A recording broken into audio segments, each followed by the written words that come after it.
one of the crucial things of running your own podcast is making sure that you have proper lighting. With proper lighting, you can make yourself look halfway decent. All right. So welcome to Geeks Have Game. I don't know what episode this is. Travis is much better with the talking mood and the episodes. I think we're on episode 10. Not entirely sure. Today's episode actually is not my idea. It's this man's idea. Jason the X. What's up, buddy? What's up, man? Yeah, I actually got to come up with a topic. I feel like I'm just making my way around here, Making my way down. Oh, now I have Vanessa Carlton in my head. Oh no, that song will get in your head. It'll get in your bones. Don't do it. It's true. Okay, so, buddy, how are you? Can't complain, man. I think I shared with you like we're gonna have a big day tomorrow, but it's been good, man. Been getting some good toys. We're almost to the weekend. I'm ready. Yeah, I still have to open. I have a bunch of those I need to open. I did find this. Now, our good friend David Speck, aka Toy Optics, found his version of Stratos.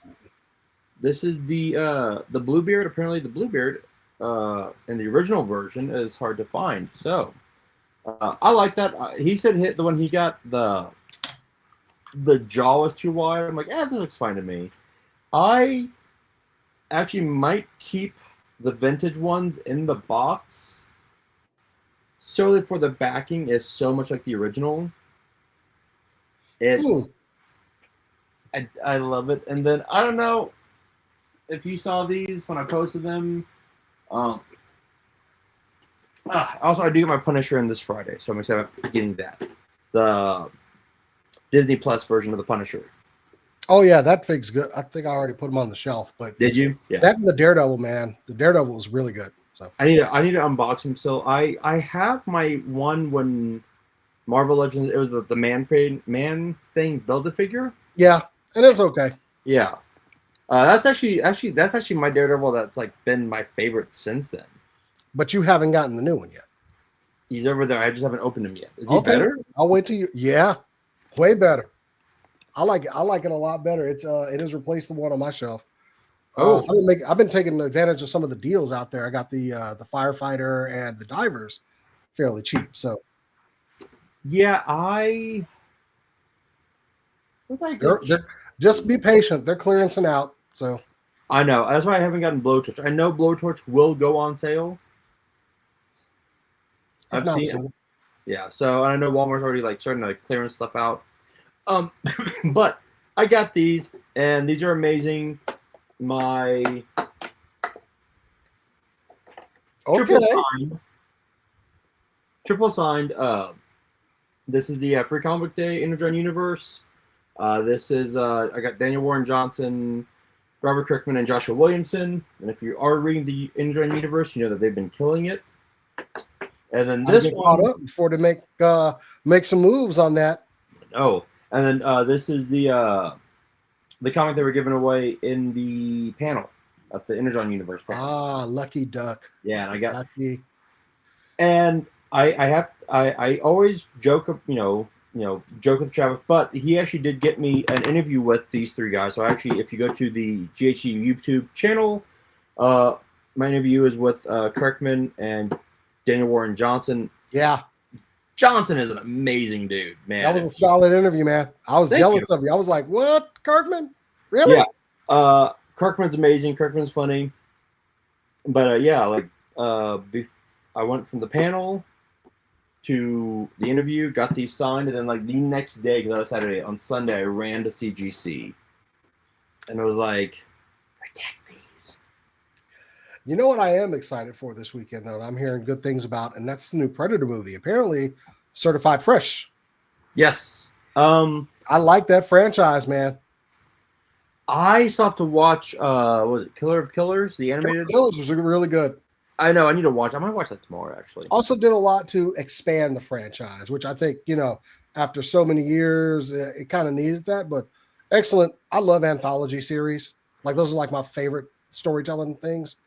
Yeah, I think also what really helped besides that was just Prey in general. just being so good.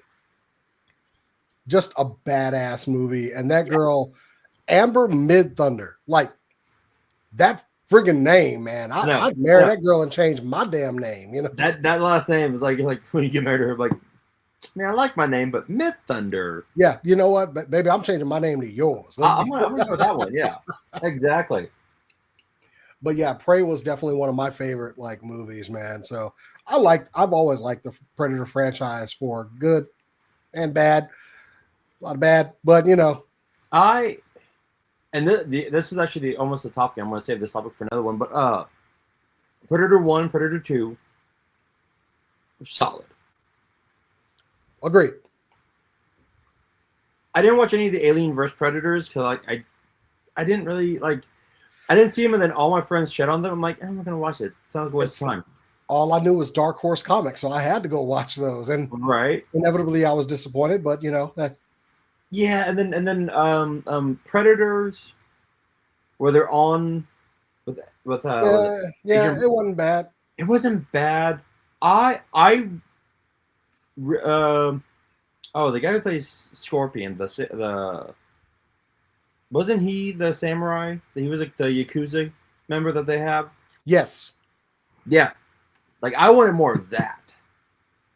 Like I want feudal Japan Prey. Well, that's why you need to go watch Killer of Killers. I know. I need to watch it. You want it? That's where you're gonna get it. I know. But yeah, so what else is coming out like movie wise? My buddy and Travis's roommate said the Springsteen film was really good. I'll tell you something good. I just started watching since we're talking about Return to Derry. Holy crap! I'm on the pilot. That is good. 5 minutes in. What? Can we talk about who disturbed the people that put this series together? Can they go get some therapy? I'm willing to chip in, dude. So real quick, spoilers. I'm not gonna spoil it. No. I know. For anyone watching, I'm 2/3 into the pilot, right? Okay. Because we started it kind of late, and Ashley was like, "I'm tired. Let's go to bed." I'm like, all right, fine. But when, well, the scene that, like, my wife is the horror queen. She loves all horror.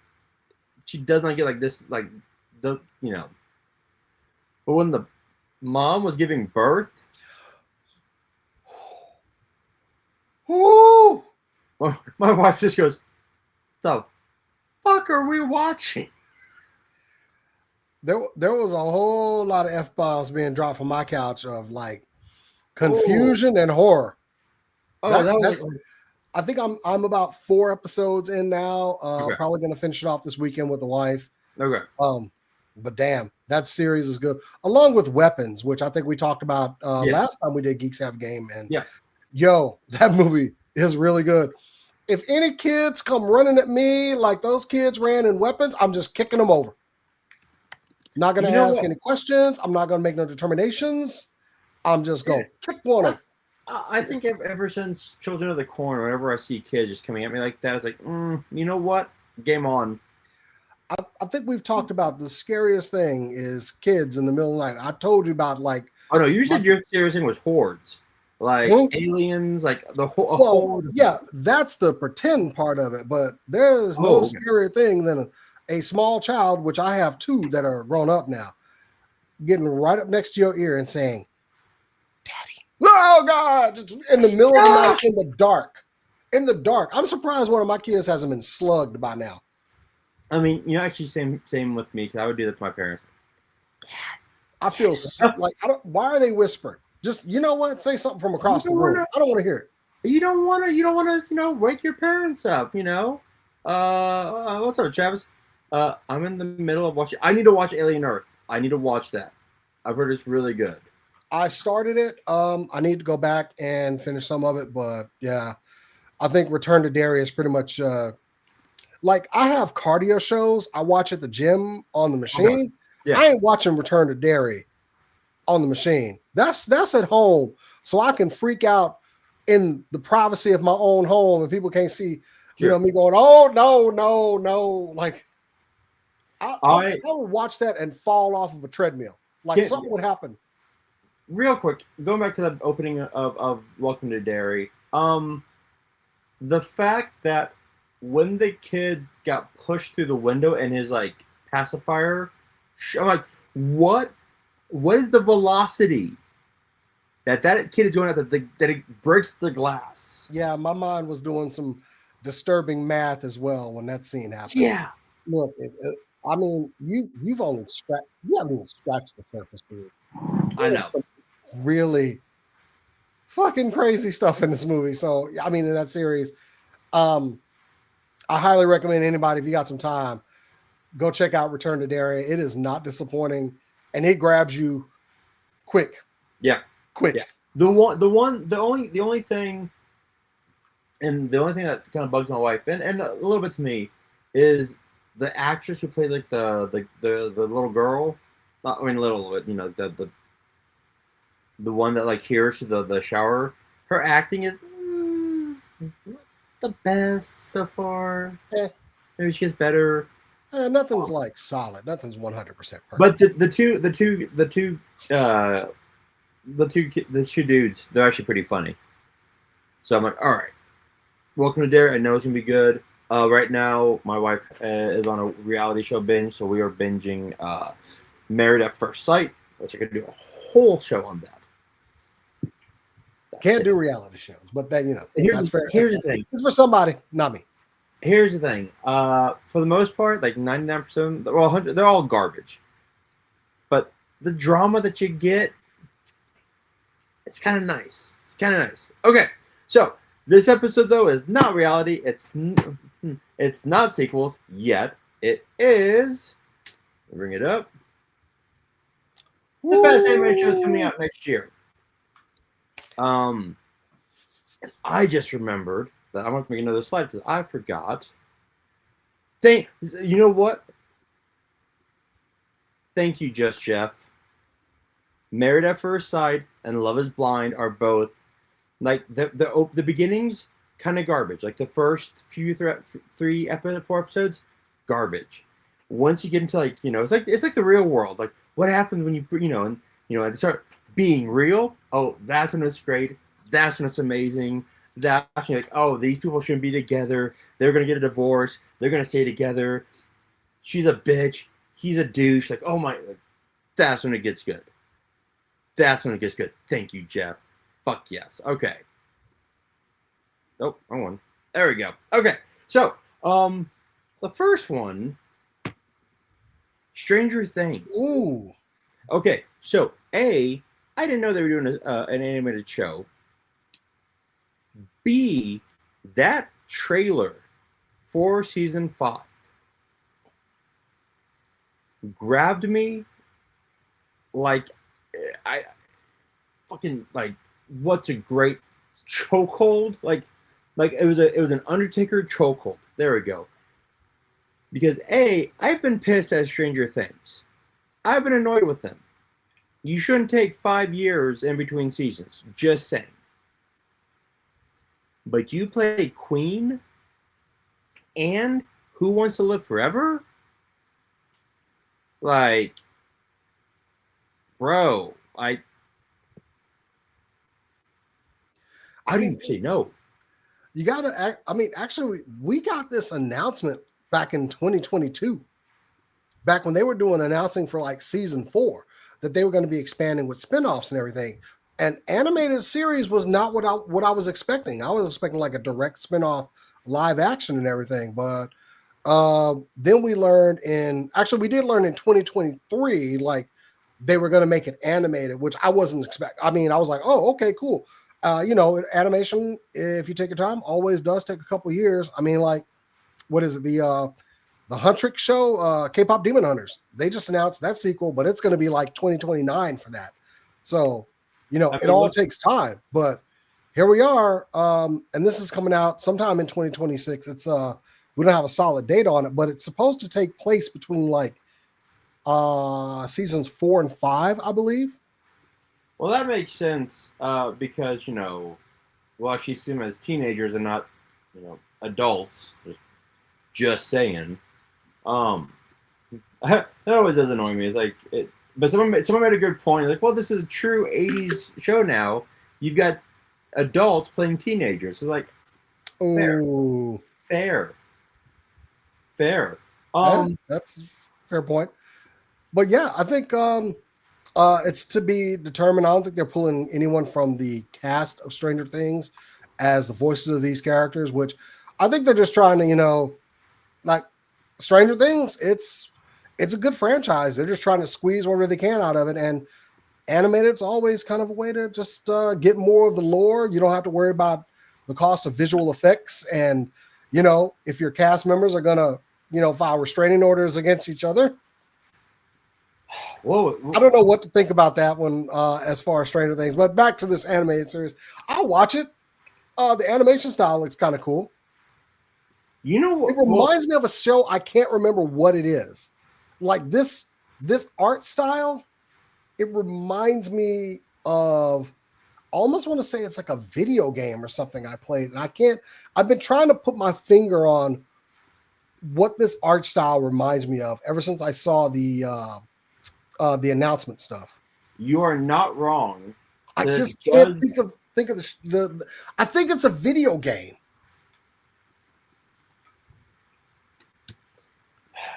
It'll come to me at some point. Either way, I like it. I like the dice over there. A lot of Dungeons and Dragons stuff. Yeah, I when you were talking about that, I was like, oh, he's about to make a good point. What hit me, what I thought it was, I'm gonna this, like there's like an updated version, like those like 80s and 90s cartoons we'd get of R-rated TV shows. So like like RoboCop or Rambo, Alien somehow. Chuck Norris had one back in the day. Norris had one. Yeah, it's like how did these get through? Really shouldn't be, but oh shit! I just realized that my chair is stuck. There we go. Yeah, and I've heard the whole David Harbour thing has been more like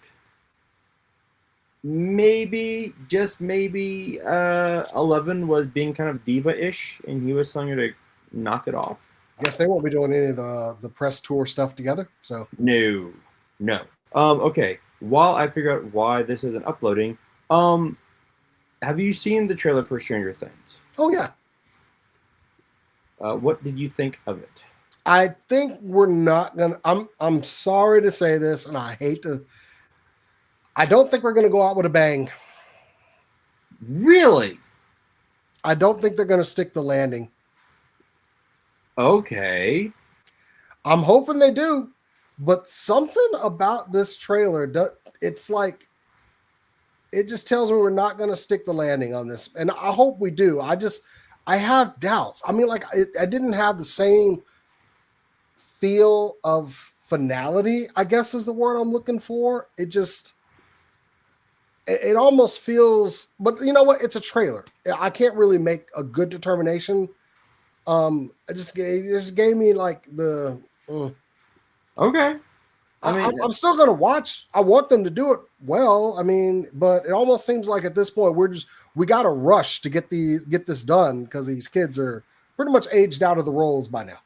Yeah. I saw one, and Jeff, you're 100% right. Sometimes you just need to watch a train wreck, and judging people you don't know is amazing. Yeah. Someone made a point. I watched the trailer like 2-3 times because the remix of Who Wants to Live Forever was amazing, and that's one of my top Queen songs. Like, it's so good. And then I went down a Highlander deep dive. Because that's what you do after you listen to Queen. Who's gonna die? Like, they're like somebody or someone's will die in Stranger Things season 5. I think you have to have some of the main. I think you need main stars getting killed off. If it's the finale, go big. Go big. There's no stakes anymore. You don't need to bring these people back. You can have no. It's over. This could be horrible, but hey, we'll see. Yeah, exactly. All right. We got time. I don't want to judge too quickly. No, and it's. I think Netflix spent like $400 million on it. It's like basically Yeah, 5 and they've made movies. it back. So, Oh yeah. If you go to Target or Walmart, you just see nothing but Stranger Things merchandise. oh yeah, All right. they've made their money. Just stick the landing. Let's go out with a bang. Do your thing. Yeah. Devil May Cry. Yes. I have not played this game since PlayStation 2. Wow. Okay, so that is old school. Okay, look, I love the Devil May Cry series. The voice actors with the series. So when they announced this Devil May Cry for Netflix, I knew I was on board. And Johnny Young Bosch plays the character Dante so well, dude. This series had me from jump. Also, bringing Limp Bizkit and Roland to a whole new generation. Okay, so I'm gonna start season 1 tomorrow. I have not watched season 1 yet. Okay. So I did not know Johnny Young Bosch did the voice of Dante, and he did a good job. Well, he's a really good voice actor though. Mm-hmm. And then talented, very talented. And then I need to see this this version of Limp Bizkit's Rolling in here because I have I still have some Limp Bizkit on my like workout playlist, obviously, but there was a version of Roland, the air raid version with Method Man and Redman on it. That's Urban Assault version. Urban Assault. There we go. I know because when a friend of mine, Cora, who does Super Cool Nerd Show, and she's like, "Limp Bizkit Roland is going to be the title song for Devil May Cry," and I was like, "Air Raid or Urban Assault?" And I just love her immediately. She was like, "Air Raid." I was like, "I don't be shitting on Urban Assault," but dude, this series was really good. Also, this is Kevin Conroy's actual last role. Really? And it's such a different role for him, the character he plays in this series. It was very good. And I had, at the end of season 1, there was a profound sadness because he won't be reprising that role.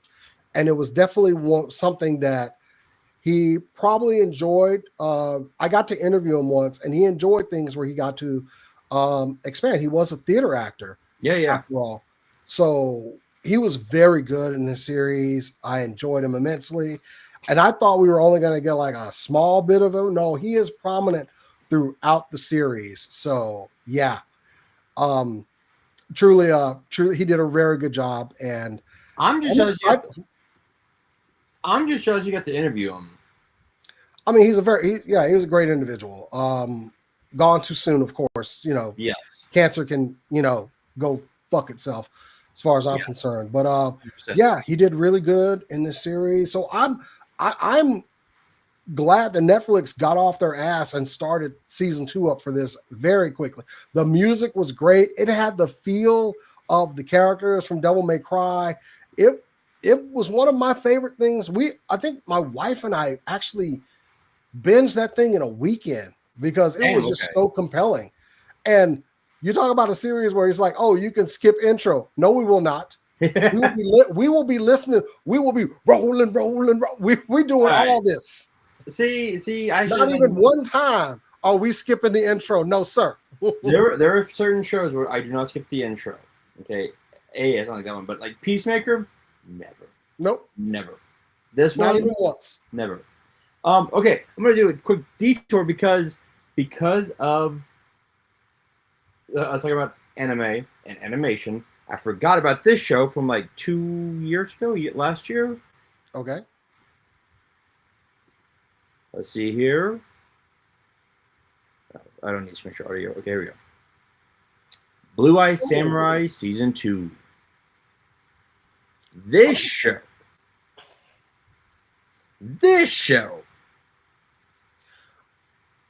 Fucking dope. Holy. Kind of a sleeper hit. Like, I heard about this one through word of mouth. Like, I don't remember a lot of press about Blue-Eyed Samurai. Just a friend of mine was like, just like you, hey man, Blue-Eyed Samurai, go check it out. Okay, I will. I think I actually enjoy shows like that when it already comes with like an endorsement from somebody whose judgment you trust. Yeah. So yeah. Which also still, where's the announcement for 2?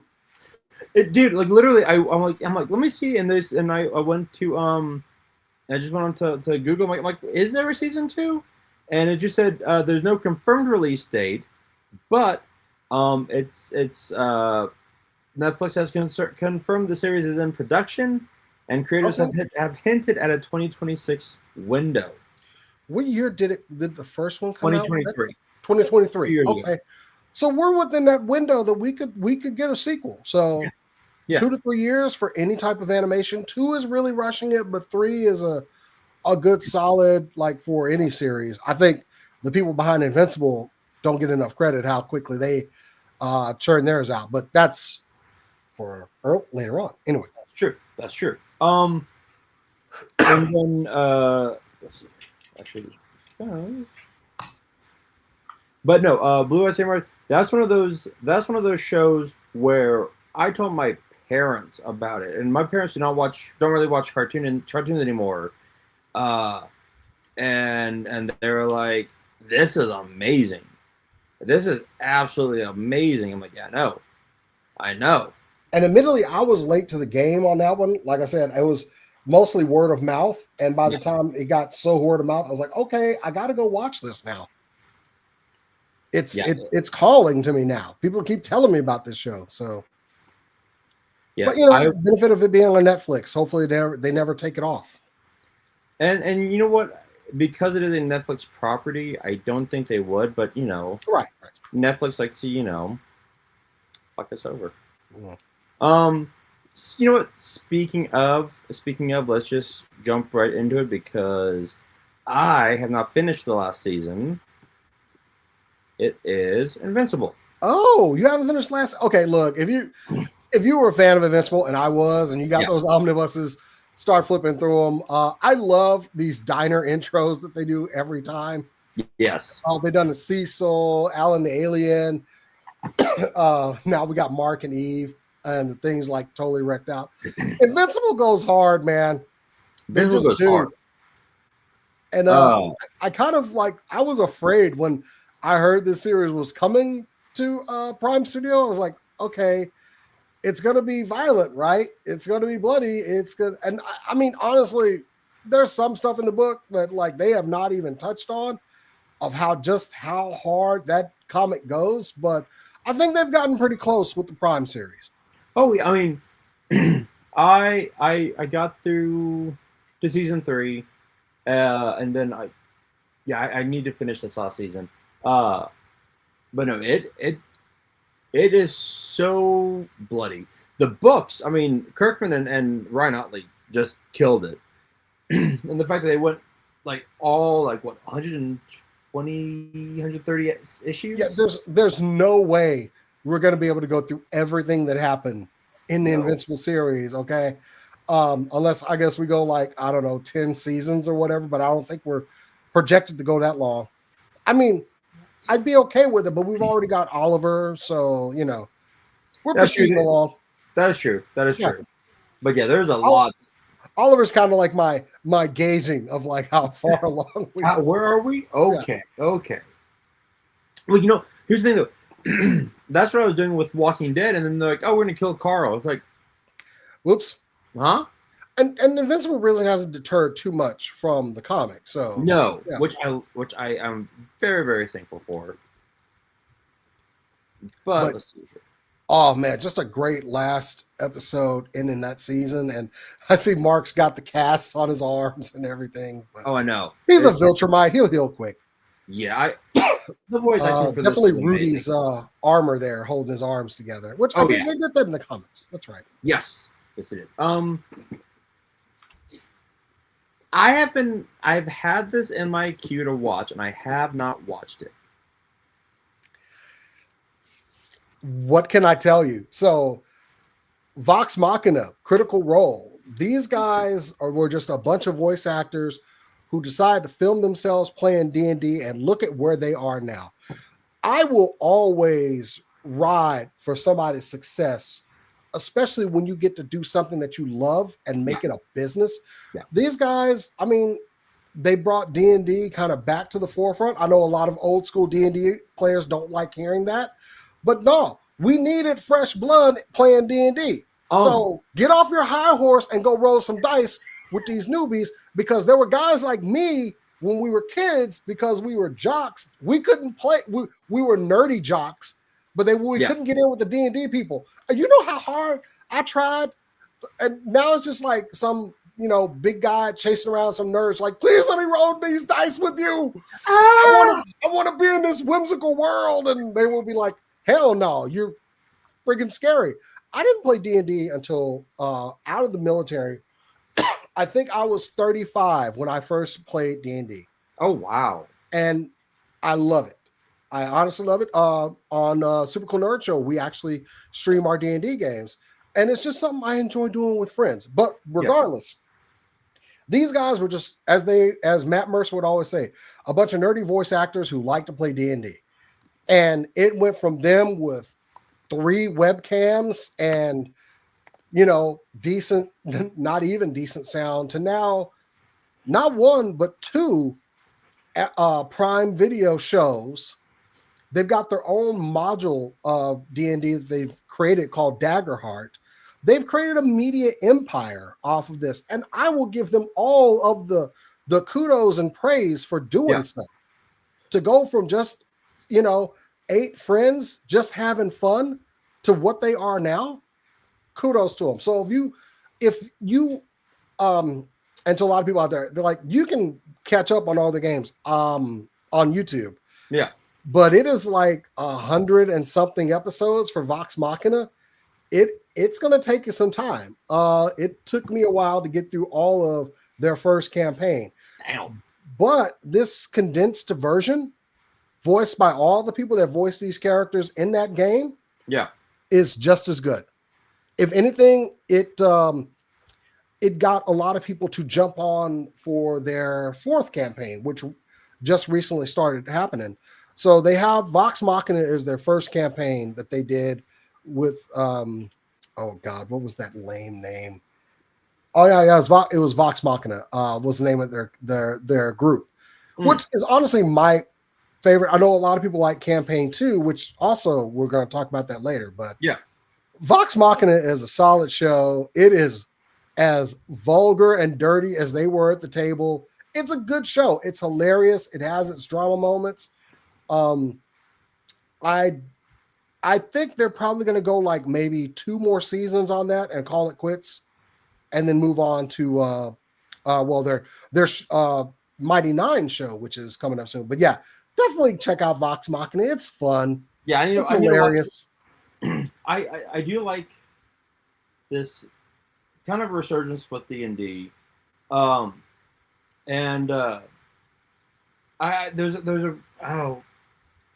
plays the Punisher? I'm blanking on his name right now.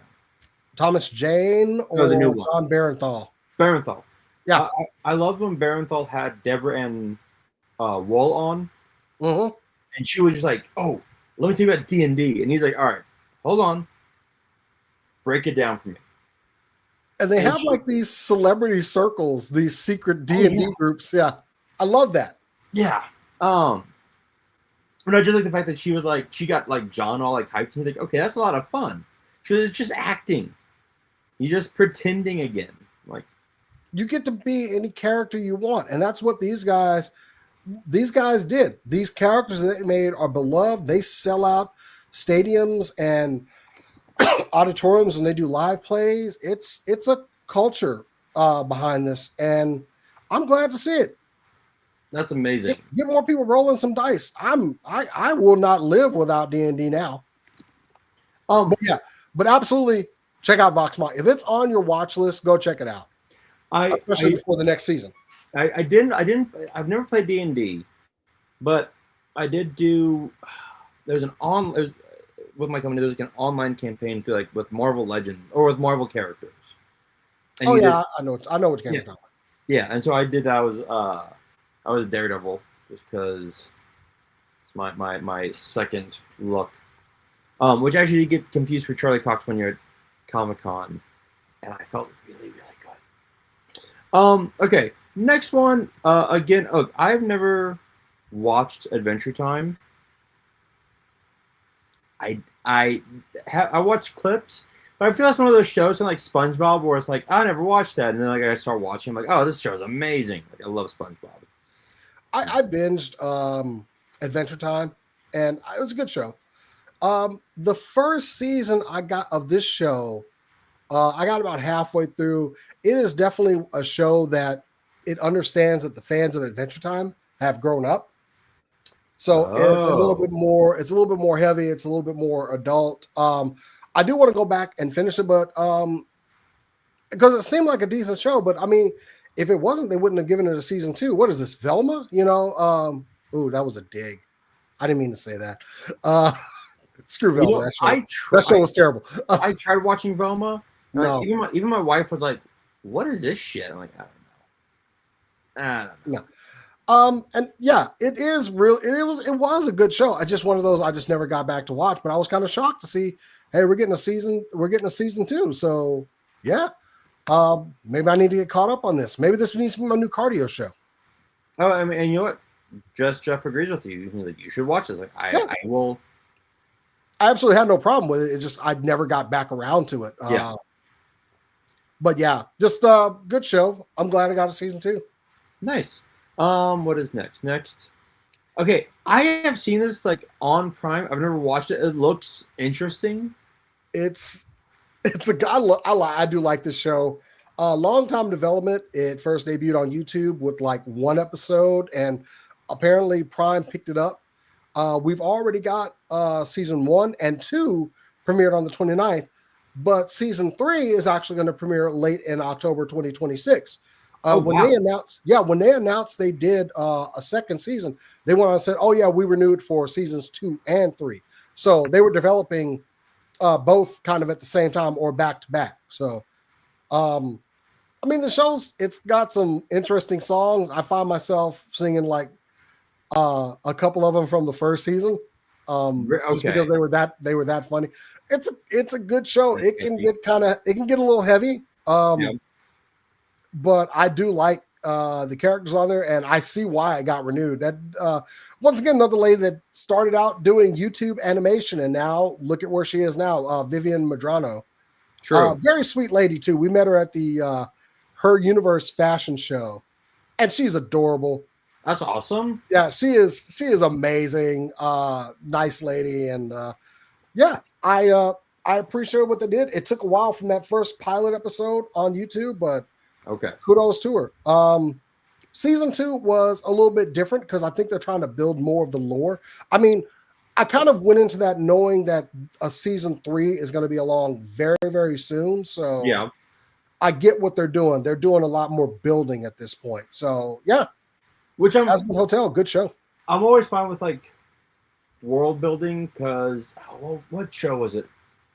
It started off really, really, really slow. Oh, I do love Tom Kenny. I'm sorry, Tom Kenny. I met him once. He was a really nice guy. Let's see here. Moving on. Rick and Morty. Okay, I have not watched Rick and Morty since I think season 5. It's still got the viewers, man. It's still got the viewers.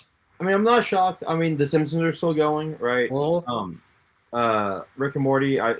It's still like the clips I've seen I'm like, okay, it's still funny. It's still great. Yeah.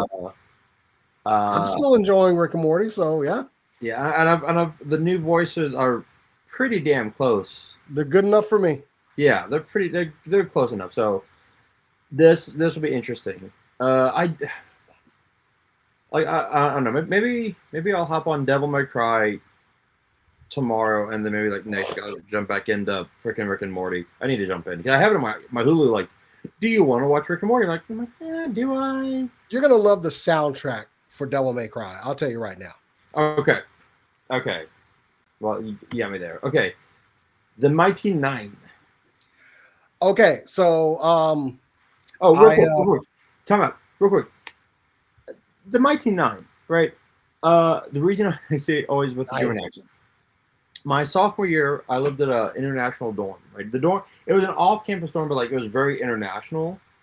And one day, me and a buddy were walking in from the pool. It was a small dorm at UT, and in the lobby, all the like international students were watching soccer, and I something happened, and one of the Germans very loudly was like 9999, and my buddy jumped to my arms because he's like, "Oh, I am so sorry." I'm like, "Look, A we're good. German We're good." yelling 999 over and over again is cause for concern. It is like, oh shit, what the?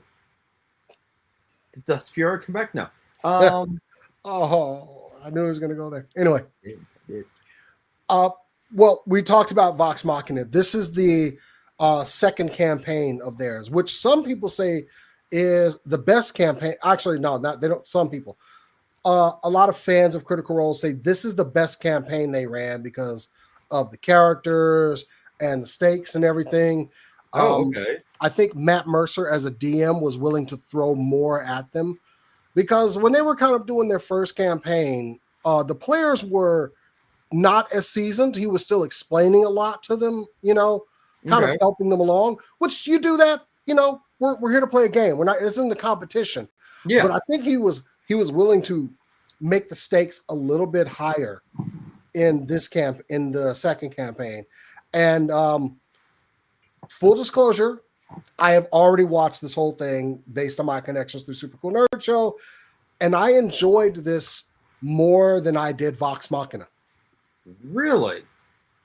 I think the characters were a little bit more compelling, and there's definitely the characters we saw in Vox Machina were pretty good at what they did. These guys are losers. None of them are particularly seasoned or good at anything. They are, you want to talk ragtag bunch, and that was the feel through the campaign because he was throwing more at them and they had to rise to the occasion. So, yeah, I think I like this show better than I like Vox Machina. Yeah, okay. They're both good. Don't get me wrong. Right. It's like, they're both very good. Yeah. Let me make that clear. Just if you were to recommend one, it'd probably be Mighty Nine. If I'm going to say which one is better, I'm going to go ahead and say it's Mighty Nine, but like only by like half a point. They're both good shows. That's fair. I think I just enjoyed the characters in Mighty Nine more than I like Vox Machina. So yeah, it's worth checking out. Going to be out here in November soon. Worth it to watch, and I hope to have some big news tomorrow concerning Mighty Nine. So go check out supercoolnerdshow.com. Hopefully. Anyway. Yes, do that. Also, I need a sequel to Dungeons and Dragons. That movie was amazing. I really want them to do it, and I don't, please hook a brother up. It was a good movie. Just for the graveyard scene alone, I need a sequel. You have 3 questions. That's it. That's one. I don't know how many times I've done that actually in a game. Actually, not a lot. I've done it like 3 times in a game, and it actually goes that way. Does it really? It is. When you're under the pressure and you got to think of something significant to ask that helps you along, yeah, it gets like that. There are scenes in Vox Machina where they're trying to, like, there's a scene, there's 3 of them trying to open up a door. Just pick a lock on a door, and they keep failing. And that actually happened when they were at the table. In fact, there was one guy, he was like, oh, I'm just going to climb through the window. And I think he rolled badly, and he fell out of the window. And the DM was like, oh, well, you just fell on someone, one of the other characters in the campaign. And it was one of the best lines because he just goes, I fell out the window.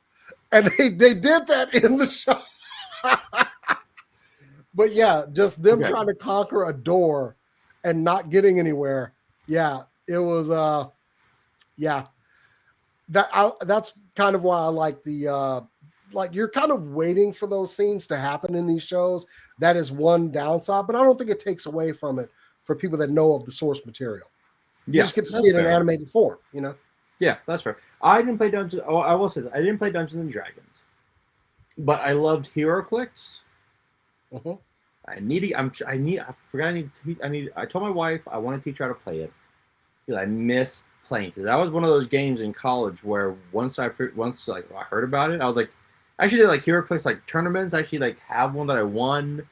Like it's fun. I'd be up to like 4 in the morning playing it because one of my friends was like super fucking anal and would pull out like a ruler. I'm like, that's not line of sight. I'm like, you bitch. It's like a corner. Like, anyways. Okay. It's all minis and role playing, man. It's tabletop. Let's just have it's about fun. You know. Oh, so much fun. Exactly. So much fun.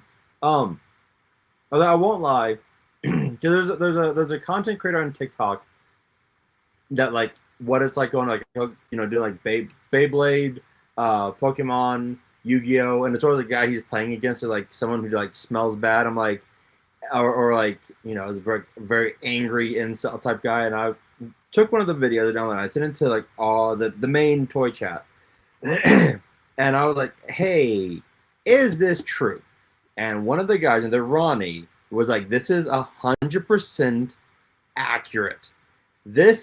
I've seen this happen before. I'm like, no one's gotten removed from a toy shop or from a comic book shop for smelling bad. And he goes, oh no, what happened? I'm like, dear God. Like, wash your ass. There's no excuse. That's all. No excuse. Zero excuse. Zero. Okay. Look, Cyberpunk. I need to watch this because I've been playing the game. It's a fun game. I'm excited. I'm excited for this, so I'm gonna let you do what you do best and talk on it. Well, if you watch the first season of this, you're you probably are like me and wondering, really, we're gonna do a season 2 of this? Because this ended in tragedy. But the thing about Edge Runners that separated from the Cyberpunk game, this was a totally different group.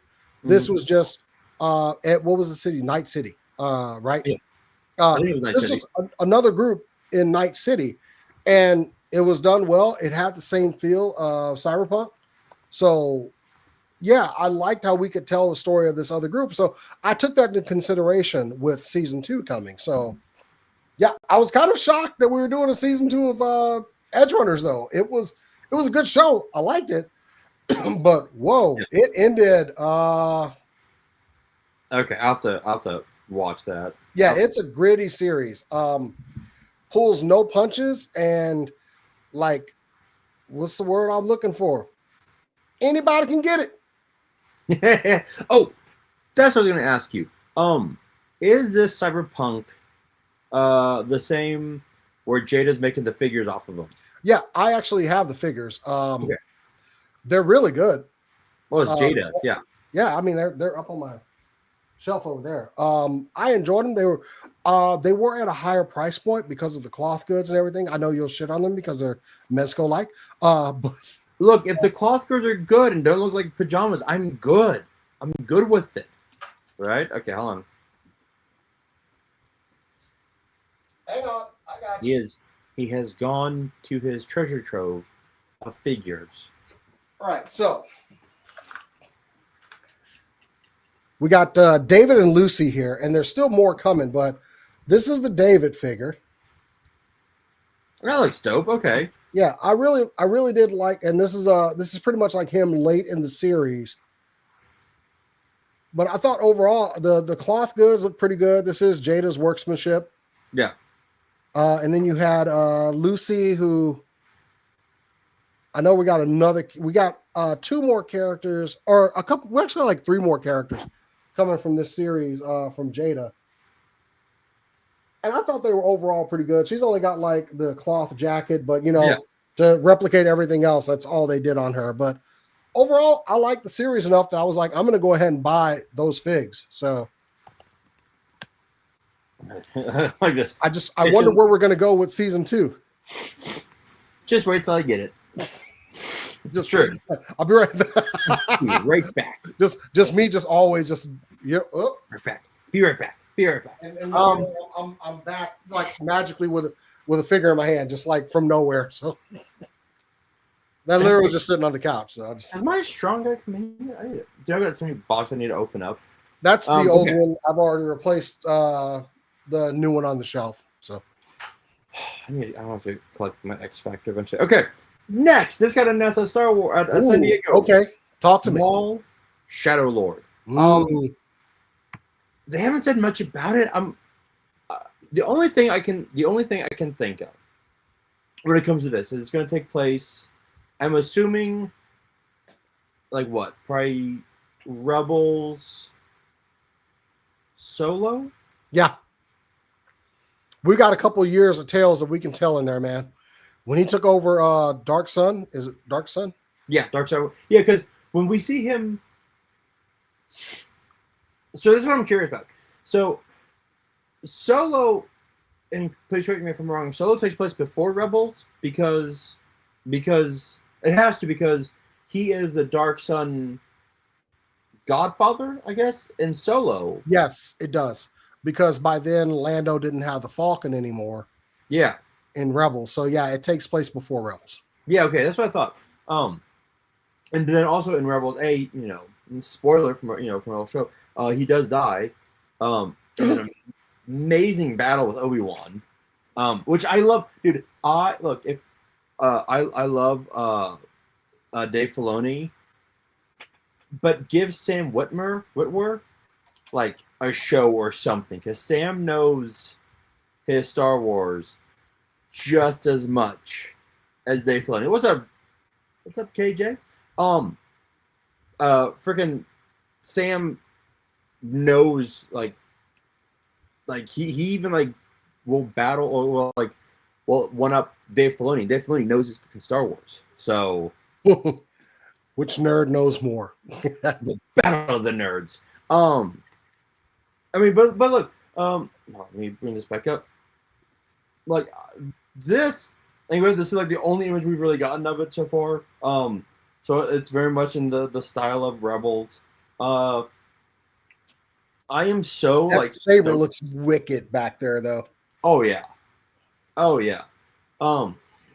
This looks different. I know you said Rebels. This looks way different from Rebels. That looks gritty, and I mean, like the texture of his skin, definitely a different art style. But by like what I meant by like the face kind of like that has that Rebels look to it. Like it has like that look to it, but it's more. Oh, okay. I get I get what you're saying. I got that figure like literally staring me in the face, and yeah, and he is a human Star Wars encyclopedia.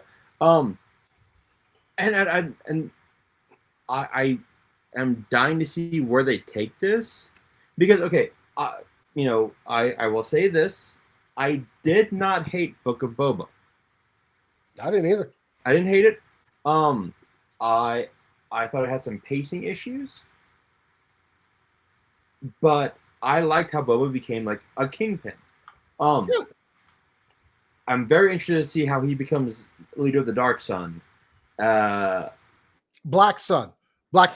Sorry, you froze for a second. Black. Yes. You were frozen like this. And I thought you were just thinking. No, like this show, and they haven't stated when it's going to come back yet, or when it's going to start. They just said sometime next year. That's what we're here to talk about. We don't have a lot of dates for everything here. It's it's going to be a good year. It seems like, though. Yep. It's okay. This is 1 year after the Clone Wars and before Rebels. Okay. There we go. We got time to work. And we're both wrong. He is rebuilding the Crimson Dawn. Yeah. I just got through playing freaking Star Wars Outlaws 2 and knew that. Damn it. Okay, so I played the demo of Outlaws. How is Outlaws? Loved it. Okay. I mean, everybody wants to be a Jedi and everything. I want to pilot starships and try to survive in this world. Yeah. And that was the thing I loved about Outlaws. It's like you truly start out with shit. You got a blaster and a ship. That's it. You don't have no money. You ain't got no clout. You're like, I need to get fuel. So I need to take on these low pay. It's a great game. I know everybody gave it a bunch of flack. It had its flaws, a lot of which they patched. here recently. If you got time to go play Star Wars Outlaws, definitely go play it. I love that game. Okay, Genuinely love the game. Played a lot of it. Okay, because I played the demo. All right, yeah, KJ, catch the replay. Let me know what you think. And be good, buddy. I played the demo of Outlaws. I loved it. I'm like, this is a lot of fun. Like, and I was playing. I'm like, why are people complaining about this? I want my K Vest action figure. Damn it! You know what, Sam? She was dope. I liked her a lot. But yeah, so this. Let's see here. What else? 1 year after the Clone Wars, it will feature him rebuilding the Crimson Dawn. Sam Witwer is coming back, which is amazing because he's so good. It will feature him training a new apprentice, potentially the Force-sensitive Twi'lek, which is Darth Talon. That's awesome. The show is expected to have a grittier, darker tone. The animation style might be a new better. We ain't playing. We're on Darth Maul's time now. It is not going to be nice. Okay. Next two, I threw them together because it's Fox Animation Domination on Hulu. It is. There you go. Boom. Now, for King of the Hill starting in that was in August. I started watching that show from season 1. I'll tell you what. Boy, I'll tell you what. That show. And I told my parents, like, I finally finished it because I remember I watched the new season, and then I binged the original. Because I hadn't watched the original season since it aired, and then I finished it with the new season again. So I watched the new season twice. I told my parents this after having watched that show for 2 months. There was like a month and a half, 2 months of me it's 14. Oh yeah. Seasons. 25 episodes each season. People forget how long King of the Hill ran, man. I was shocked at how long it ran. I'm like, holy shit. There was never, that is one of those shows, rare shows that never had a drop in quality. No. The writing was always on top of its game. I mean, that's why I was on so long. It was you're right. Consistency was King of the Hill's strength. Now we're like the first few seasons the best, sure. They were getting their stride, But they're like season 1 was like for a first season for a show like that. Like I was like, okay, the animation quality, sure, because 97, 98. Yeah. It was so damn good.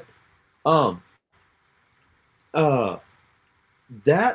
the new season, the only episode I thought was kind of weak was I think the beer episode. It was still funny, but it wasn't like the strongest of the new season. But the new season, man, it had but while the beer episode was probably like my weakest of the season, it also had one of my funniest jokes in the season was when Hank is saying he's like, I'm gonna battle Bobby for this beer, and Dale's like, you need to take care of Bobby. He's like, no, I don't want you to take care of him. No, he goes, well, maybe. Oh, I know what you're talking about. You kill Bobby? He goes, what? No, I don't want you to kill Bobby. It's still on the table. Dale, shut up, dude. Every time I see that scene, I crack up. I gotta watch the season again. I loved it because Dale's like, wait, you want me to kill Bobby? And he's like, wait, because I think what I love about the season that I don't think they could do in the original was that, well, the cursing's funny, but you get a much more realistic take on Dale, on Peggy. Like when Dale is saying this shit, Hank's like, wait, like they've been friends since since high school, and we've all had those friends where they say something and you're like, wait, what did you just say? Like, no, what? Didn't it just feel good to have King of the Hill back? Like, I don't like have a lot. I mean, I think that was a show a lot of people had a lot of sentiment to, and it was just good to have it back. And despite the hardships and everything with some of the cast members and some being gone and everything. I'd love just having this show back. Oh, I mean, and it was an insta watch as soon as it was available. Oh, it was like an insta watch, insta binge. The scene where what is Dale's son's name? Shit. Damn it. Isn't it Dale Jr.? No. I'm looking it up. Hang on. Okay. Joseph. There we go. When Joseph is talking to Bobby and Bobby's chef, and he goes, as the only white guy, and he's like Bobby. I love Bobby. Just don't. They've kept that going for years. All right. I love that they've kept that going for years, and the fact that Joseph is just so oblivious to it. You know what? I do think that Dale knows. Dale is always known. I think Dale's always known. Yeah. No doubt about it. Dale's always known. No doubt about it. And I think that's what makes people love Dale even more. Is like, yeah, I think he has in his mind that he was impregnated by an alien, and that's why he looks different. But even Hank, cause it was one of the episodes where like Dale's like, oh no, Joseph isn't my son because he thinks he's an alien. Not John Redcorn's son. But when Hank's like, no, you've been there since he was born. Did you hold him? Like, did you do this? Did you do that? And he's like, yeah, like, of course I did. I'm his dad. And Hank's like, there you go. They're like, oh, god damn it. Like, so good. I am interested to see how they do season 2. I know Tony Haas. Is Tony Haas? Doing the voice of Dale now.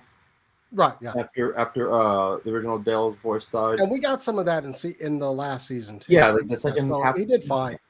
Oh, I thought he did fine. Yeah. You couldn't really tell. And then the tragic murder of John Redcorn. Yeah, Jonathan Ross. Which that I was like, holy shit. Yeah. That left side. I'm curious if maybe in season 2 when they they'll have a funeral for John Redcorn, maybe then like Nancy will be like, hey. I think it would be that will be a fitting, like maybe take that character and just end his time on the show. I think that would be that's a good idea. And if they do it, I think they should pay you because they clearly listen to us talk about it on YouTube and pay this man his money if y'all do that. Then be a writer on the show. That'd be amazing. He needs more money for toys in the background there. I do. But no. I mean, look, like Boomhauer. Actually, if you go back and watch it, because they're all on Hulu. Yeah. I got shocked because, on Hulu there's actually, after the original finale, there are 4 more episodes. Oh yeah. They did like it out of order or something in the last season, which Fox would regularly do that with shows. Yes, yeah, I know. That finale was amazing. The true finale is Bobby and Hank grilling together. Yeah, which is amazing. And then you also find out what Boomhauer does, which is hilarious. Yeah, I haven't rewatched the entire series, but I definitely did watch the newest one and thoroughly enjoyed it. Was just glad to have that show back. But same. And they've been renewed for 15, 16, and 17. Yep. I thought it was only 2. Wow. Nope. Okay. 3. 3. 3. Yep. Okay then. We got the Alamo beer. And then Futurama. I have started the new season. It's the show that refuses to die. It really fucking is. Like Futurama. You can't kill Futurama at this point. Like Futurama just refuses to go away because the fans, and it's so good. So we had Fox, and then it went over to like Comedy Central or something, and then it went back over to Fox. Now it's Hulu. It gets canceled and it comes back. Okay, so hold on. So it's on Fox, gets canceled, goes to Adult Swim. Was it Adult Swim? Yeah, it was I think you're right. Yeah. And then Comedy Central picked it up, canceled it, brought it back, Yep. canceled it, brought it back. It's like, God damn it! Just you can't. Futurama is the vampire of animated TV shows. You can't kill it. You can't. Although I'm shocked, and I keep forgetting about it. American Dad is still going, going strong. Like, holy shit! And that's actually for me funnier than Family Guy. Also, Futurama is like the one cartoon that has 3 to 4 of the this episode will make you cry. Oh God, yes. Easily. Like, also, some of the best voice actors out there. yeah. Maurice LaMarche, Katie Seagal. We've got Married with Children, Peggy Bundy. Oh yeah.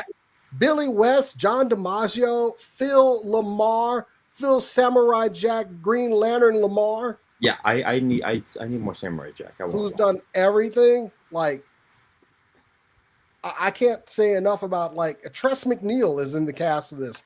Legendary voice actor. So also Billy West does 60% of the other voices on that show. So I actually interviewed Tress MacNeille. You lucky bastard.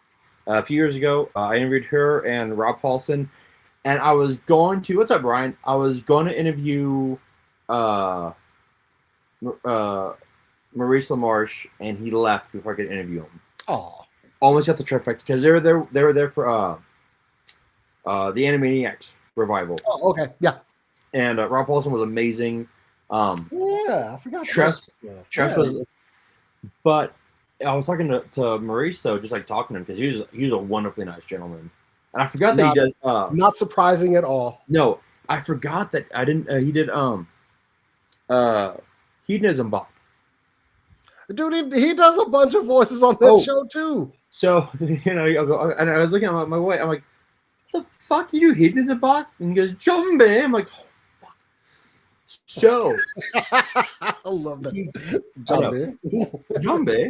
He was like, "Do you know who the hardest working voice actress is on Futurama?" I'm like, he goes, "Trust." She has 72 voices. Damn. I'm like, what? He goes, yeah, I do 70. He goes, like, God damn. That show allowed me to deliver one of the best lines, a line that I completely stole from that show. When I was in the Navy, they were playing a joke on me. They were like, "Hey man, can I borrow your knife?" And oh yeah, sure. And I handed the guy the knife. And then another guy goes, "Hey, can I borrow your other knife?" I was like, and I pulled out my second knife, and they were like, "Why do you have 2 knives?" And I looked at it, I was like, "Oh, that's my stabbing knife." Roberto was my favorite character. I'm like, I'm gonna stab somebody. Roberto was the funniest character for me. I totally stole that. That's my stabbing knife. That is an amazing reference. I'm like, holy shit. When Fry thinks he's a robot and Roberto stabs him. He is a robot. Just the perfect manic character for that show. I know he was a lesser character, but I loved when he was on. But yeah, I and saying all that, I mean, I love Futurama. I do. Oh yeah. Yeah. I will say the 2 episodes that get me the most is his dog. Oh God. And then which they retconned, and I hated the retcon. So they had to go back to the well on that story. Yeah, I'm like, they fucked it up. And then the one where Fry gets to say bye to his mom. Ooh, yeah. That one, dude. I was I was on the elliptical and I lived at home. I was on the elliptical, like, oh my God, watching the film. Oh, this is a fun episode. Oh God, why? What is happening? Dude, after I walked downstairs, I hugged my mom, and my mom was like, are you okay? I'm like, yeah, I'm good. There's the Eels were playing too. Like, oh, that Um, there is an episode that got me, and it's actually for a different reason. which one? The episode where Hermes let Bender live, even though he was faulty. Oh, that's a There's great a song at the end called Little Bird, and it was one of my mom's favorite songs. And she would sing that all the time. It came out like 2005 or 2006, and it was one of her favorite songs. My mom had a beautiful singing voice, and she would sing that song. I used to just like hearing my mom sing. When the lyrics started, boom! It hit me so hard I had to sit down. Yeah, because I could hear my mom's voice singing that song, and that was just a moment. Like, you talk about just breaking a grown man down, and oh yeah, I know it wasn't as sentimental as the 2 episodes you mentioned, but for them to just find this obscure song that I remember my mom loved, and she would play it and she would sing it, and they played it in an episode. Wow, man, it just like I could hear her voice singing it. Yeah. While the lady on the TV was singing it, and it was just a good moment. And I think that's just one of those reasons I'm always going to love Futurama. It's on top of the laughs, it's gotten you a couple times in the story. Oh yeah. The one that, it got me. I didn't, but now, being married, and it's like, okay, the episode where it was like the original series finale where Fry and Leela break time. Oh yeah. And everything freezes, and then Professor comes back, gets him, and he's like, we have to do everything all over again. We have to start all over again. And Leela's like, you want to do this all over again? And Fry's like, let's do it. I'm like, oh. Yeah. Oh, it gets you like, it's not like a sad, but like, oh man, that's like, no, these two are like wood, you want to do all this. Let's do it. Yeah, I dug it. It's a great show, and I'll hey, keep it going. And honestly, the pilot for the first episode of this new season, where Bender like takes steroids to get taller and taller and taller to impress like the model, and then at the end he's like, "Oh, I forgot the superpower I have," and like, "What is it?" He goes, "What he said? He has charisma." You know it, and like walks off. I'm like, that's fantastic. I love Bender. Yeah. So 2026, we'll get more Futurama probably after Comic-Con. Yeah, I'd say I'd agree with that. Okay, now we're gonna go to another one of yours, which I have not watched. So, please forgive me for that one. Okay. I need to because I thought I made it through everything, but go right ahead. Oh no, not even close. Let's see, why is this not? Let's see, remove this. Let's check my notes. Primal. Oh, okay. Yo, Gennady Tartakovsky, man. I mean, Samurai Jack. Just all of the shows that he's done, but yo, Primal, man, I was so into this show, and it had a definitive beginning and end. So when I saw that they were going to do a season 2, I'm like, okay, there was a continuation they could have done off of where Primal ended, and I thought it would be about the children of Spear and Fang. Yeah. No, the main character is a zombie. Seriously? So, spoiler, the main character Spear dies at the end of Primal. Very brutally dies. But in one last ditch effort, this lady basically, was able to procreate with him, and he has a daughter. No, and I thought, okay, so we're going to see his daughter's story now. No, he is a straight up zombie in like hell or some shit. Hell or purgatory or whatever. And that's amazing. Primal was brutal too. Oh boy. That show was rough to watch. Like, like as far as storytelling, they didn't pull a lot of punches, and it was awesome. But to see a sequel to this that somehow pulls back the main character, This shit looks dark. Like he's like some kind of undead, unstoppable zombie. And he was a beast in the other episode. So I have no idea. This was not the direction I expected them to go in. Also, can we take a moment to appreciate Tartakovsky's just because he did Primal, Samurai Jack, Clone Wars, yep. original one. Cannot discount Clone Wars. And my favorite, Dexter's Laboratory. Like the man can hit on all different spectrums. He's the Ryan Murphy of animation, okay? Give it to him. So, but yeah, considering how much I was into the first season, my wife and I watched that show and loved it from start to finish. But this is the direction they go in. Okay, I will definitely have to watch Primal just for. Why is this doing this? Okay, that's why. I don't know, and I have no idea. What is he in hell, purgatory? Why does it look like he's about to fight the devil? Love it. Like Spear in the series was an unstoppable killing machine. Like, I'm not even kidding. Like you did not want to end up on the wrong side of this man. And so now he's like in making other people's lives hell in hell. Holy shit, let's go. Let's go. The only thing I remember from the Clone Wars, I only watched like the first like 2 episodes of the original, was the opening where you see a clone trooper as a sniper taking a shot. Like, oh shit, this is the upper shot. Okay.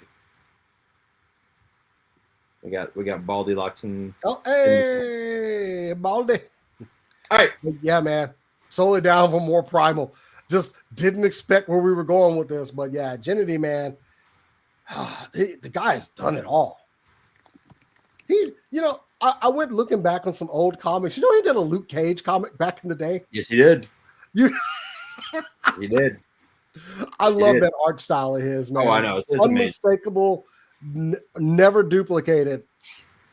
And honestly, like, oh man, Samurai Jack had an episode that actually he got during the original run. He had an episode that got me, and it was the robot detective. Yeah, we talked about this one. Yeah, and like Lulu, but sweet that final episode, the series finale, when he defeats Aku, kills him, and then he realizes, oh shit, like he gets married. Like they get married and everything, and he's like, no. I'm like, I remember my wife and I just started dating, and I was there going, we were getting ready for like a dinner or something. I was just there like sitting like on the couch, like depressed. And I was like, what's wrong? I'm like, we don't have time. I'll tell you later. You know what? It just turn off Samurai Jack and the with 3 minutes left to go. Exactly. Like, oh, this is a happy ending. If my internet could have gone out 3 minutes before the end of the episode, I'd have been all right. We'd have been good. All right. The final animated cartoon that we are dying for 2026. You know the theme song. Let's do it.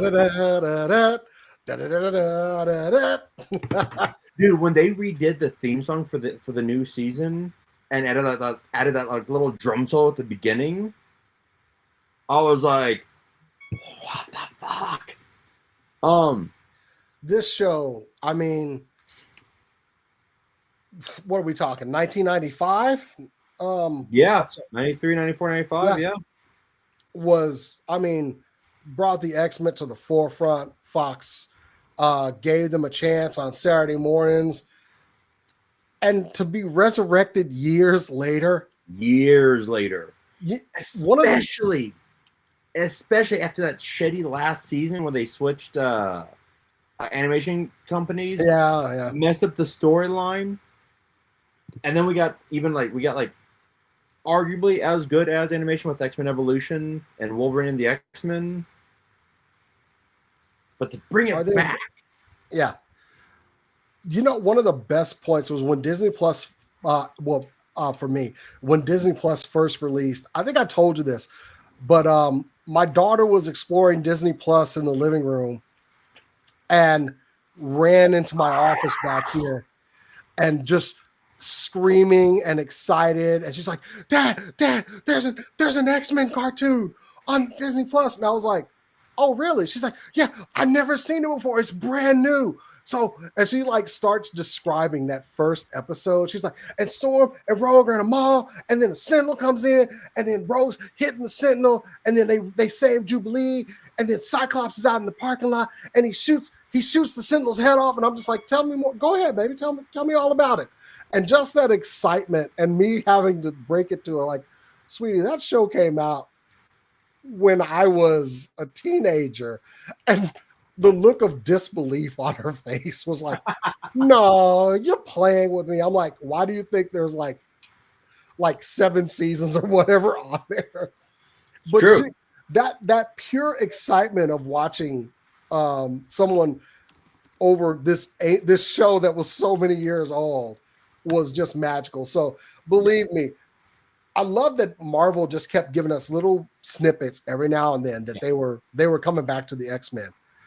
Miss Marvel, final scene of that show, they played the riff when her friends like something like a mutation. My wife and I stood up off the couch. Rewind that. Did they just do that? Did they just play the riff? I was so excited. Because I know MCU wise, I know Doomsday is gonna have the 20th Century Fox X-Men in their comic accurate suits. I mean, we did it with Deadpool and Wolverine. We finally got them in the yellow and blue, man. And it was announced, I think, yesterday that Doomsday is Patrick Stewart's final acting role. Okay. I mean, yeah, we did get to see that we can make comic accurate costumes work on screen. Oh yeah. It happened. We got Gambit and Wolverine straight up in there. We got Deadpool, honestly, in the Deadpool movies. Yeah. It can work. So, I mean, X-Men 97, though, was excellent. And excellent. Anyway, it was only a matter of time for season 2 and probably a season 3 to come out. So, yeah. Did you watch season 1, right? Oh yeah. Okay, good. Just making sure. I mean, we got a story to work off of. They're scattered throughout time. It's looking like Apocalypse is going to be the big bad in all 3 time periods. Yes, we're going to play some of the leak stuff here. Don't kill us, Disney Plus, please. The fact that we're getting the Frank Quitely, Grant Morrison costumes.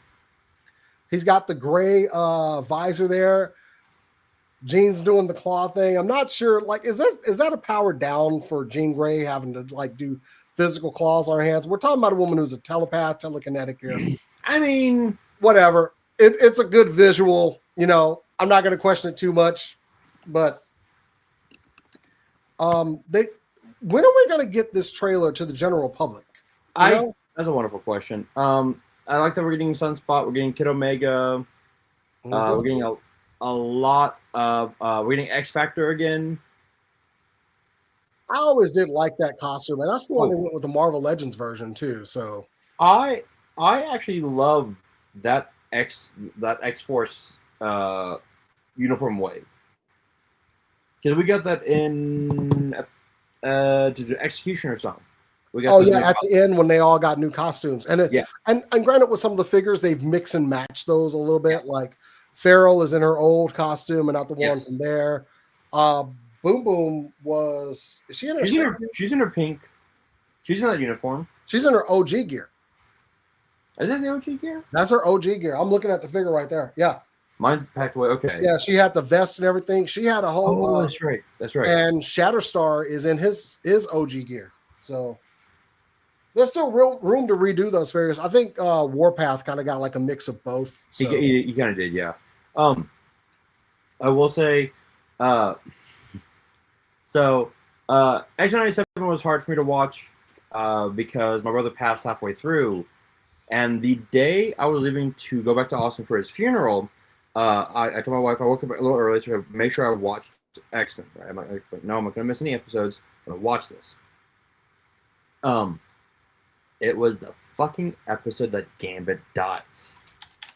Mm. And at the end, when Rogue says, "Sugar, I can't feel you," I looked at my wife, and my wife's eyes are like dinner plates, dude. She goes, "Should you have watched this?" I'm like, "Probably not. Probably not. No, probably shouldn't have." That episode, I like the fact that with this season, you had the animation of the original, but you had a much more adult driven storylines.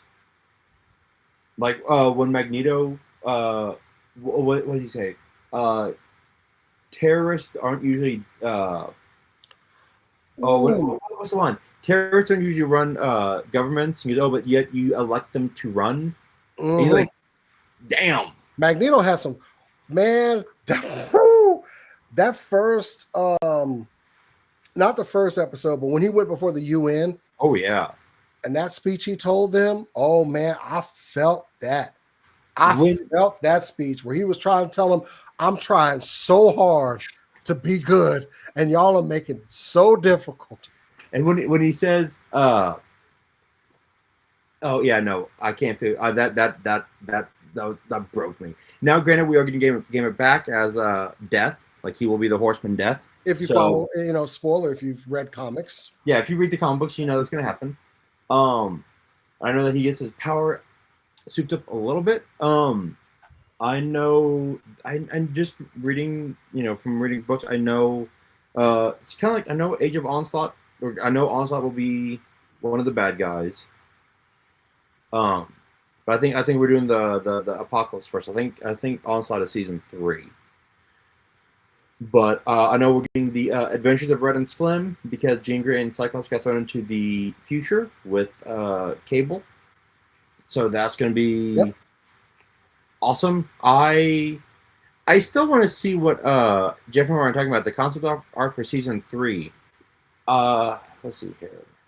He's talking about Earth's Mightiest Heroes, I think. Oh, okay. Which was a good show. The line that Magneto had said, and as somebody that went through depression in my life that manifested with anger. Yeah. When I was in the military, and it was a bad time. It was something I had to work through. But when he said, and one thing that got me through my depression was the mantra of, I can only be a better man than the one I was yesterday. And it was something I've carried through my entire life. Just every day, I just try to be a little bit better than I was yesterday. Yeah. So when he said, I am trying to be better, do not make me let you down, that hit hard for me. Yeah. Like the writing in this season was just excellent. Valerie Cooper saying Magneto was right. Oh, and hey. I know that the Quentin that we're getting in here, I know that it's the Quentin that we got during the Grant Morrison run, and he will have a Magneto was right shirt. I'm really curious about that. I can't believe I didn't show this picture because let's see here, X-Men season 2. This one, let me pull it up real quick because I can do that. Open image, new tab, boom, boom, and we're going to share. Also, I know you're good, Jeff. When Magneto was trying to protect people at Genosha and said, "Hab klein Angst, don't be afraid." Oh! Had to say it in German.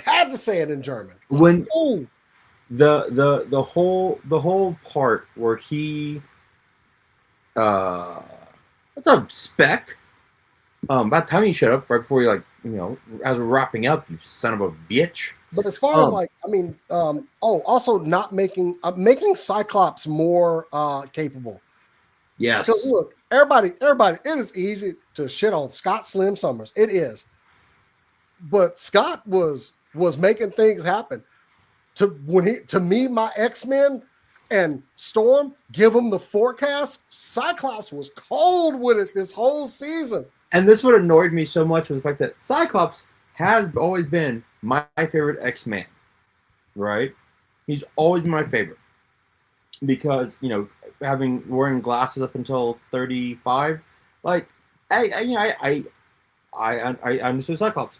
During the original run, having him kind of like whoop out to Wolverine, like because they wanted to push Wolverine, like what is this shit? Then with this one, oh, well, when like the scene where he like dances around the Friends of Humanity with just the pushing class, himself with concussive force. Yeah, when the Blackbird explodes, and he's like, "I've got this." see And you on the ground. Yeah, I'll see you on the ground. And I had this argument. Somebody's like, "Well, Cyclops is a one-trick pony." Okay, it's a very good trick that he does. It's a wonderful trick. It's a wonderful fucking trick. When you ricochet the blast off of 5 corners and hit somebody, that's a pretty good trick. He hit Spider-Man in the comics one time. Peter Parker, who can dodge any damn thing except apparently somebody looking at him. Yeah. He got him. there's a great issue where it's when Jean was dead and Cyclops was with White Queen, and they're in the Savage Land on vacation, and Cyclops is just watching these 2 Triceratops like stare each other down, and what's Sheena? Is it Sheena? Shauna the She-Devil. Shauna comes over and she's like, what's he doing? And she like Emma like shows her what's in Cyclops' head, and he's running different, like how would he take down each one? Like, he is Captain America for the X-Men. And yeah, Ryan is 100% right. Exactly. Growing up, Cyclops and Leo, yes. There's a reason. You're not going to like everything that the leader has to say or do. No. That's part of being a leader. Yes. So, and he's right. It took me getting older. Like, I've always liked Cyclops. Like, I've never been, like, my wife fucking hates Scott. She loves Scott, but hates Scott. I love Scott. She's a huge X-Men fan, but she would be the first to say Scott's a dick, but also that, hey, Summers has this. That's why he leads the team. It's either him or Storm, man. No one's a better tactician on those teams than Scott and Aurora. So Scott is not like, hey, Jason, can you run the show for just like 5 seconds? Just sure. I gotta go ahead and do your thing. So yeah, hey guys. So this is my show now. I'm just gonna let y'all know I'm taking this thing over. Anyway, no, yes, I think X-Men 97 did so much of a better job of giving Scott not just the I am that leader that has to lead, and you're not gonna like everything I say, but I'm gonna say. They stopped making him so much of a dork and made him more into, he's this guy that makes some hard decisions. You ain't gonna like it, but damn it, I'm right behind you when it's time to step in the battle. I think just Jeff, he is Captain America's equal. That's right. Because Cap's not the strongest guy on the Avengers either. But you know what? When Cap says Avengers assemble, everybody's stepping up. Thor, Hulk, everybody is, yep, here we go. Hey, he said it. Let's go. To me, my X-Men and Avengers assemble, we riding right now. He is he will always have that that standing as the first X-Man. And I'm sorry, you have I-beams that are pure concussive force that are never ending, apparently, and you can just beat somebody down with them over and over again. Yeah, because it's not heat energy, it's concussive energy. It's a good power, but regardless, they made Scott into somebody a little bit more likable in this season, and I appreciate them for doing that. Also, Sinister getting his comeuppance was a big part. Let's see. Now, I thought I was going to be able to talk through this whole thing, but, I'm going to work on it. In the chat, if y'all could tell me, like, what were your favorite moments from X-Men 97, we can go off while Bobby's probably off using the bathroom or something. I should use this opportunity to go get me a drink as well. But, from episode 1 until the end, the only problem I had with X-Men 97 is it was far too short, and I needed maybe 4 more episodes of that show. Stop cheating me on episodes. Give me a full, like, making Gambit a total badass. Yeah, absolutely. Gambit has always been that dude, so they made it work. Also, the man is rocking midriff shirts. Like, apparently, my wife says I need to rock a midriff shirt again, and I I don't know how I feel about that, but I'm trying to figure out how many episodes there were of X-Men 97. I think it was only like 8 or so. There were 10. Okay, we got 10 episodes. That's generous, I guess. I honestly could have done with 12, maybe. We could have probably fit 2 more in there. Give me a 12 season run. Stop all this 10 and 8 crap. Yeah, Avengers, getting Captain America in there. I forget who it was that voiced X-Men 97 season 1 Captain America voice. Boy, Rogue threw his shield away like a punk. Josh Keaton. Yeah, Josh Keaton did that voice. It was, boy, he was gonna be, he had to go find that shield.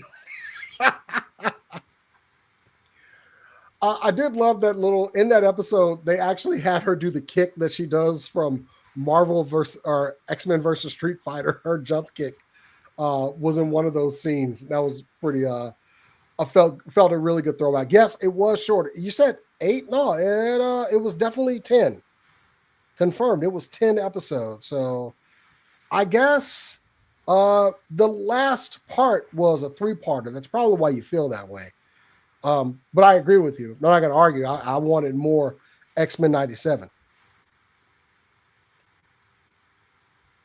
I would actually pull y'all's comments up, but they didn't give me that kind of power here. I don't have those keys yet, so y'all just bear with me. Yeah, Ryan. Yeah, Ryan is all about talking about how good Cyclops is, and he's absolutely right.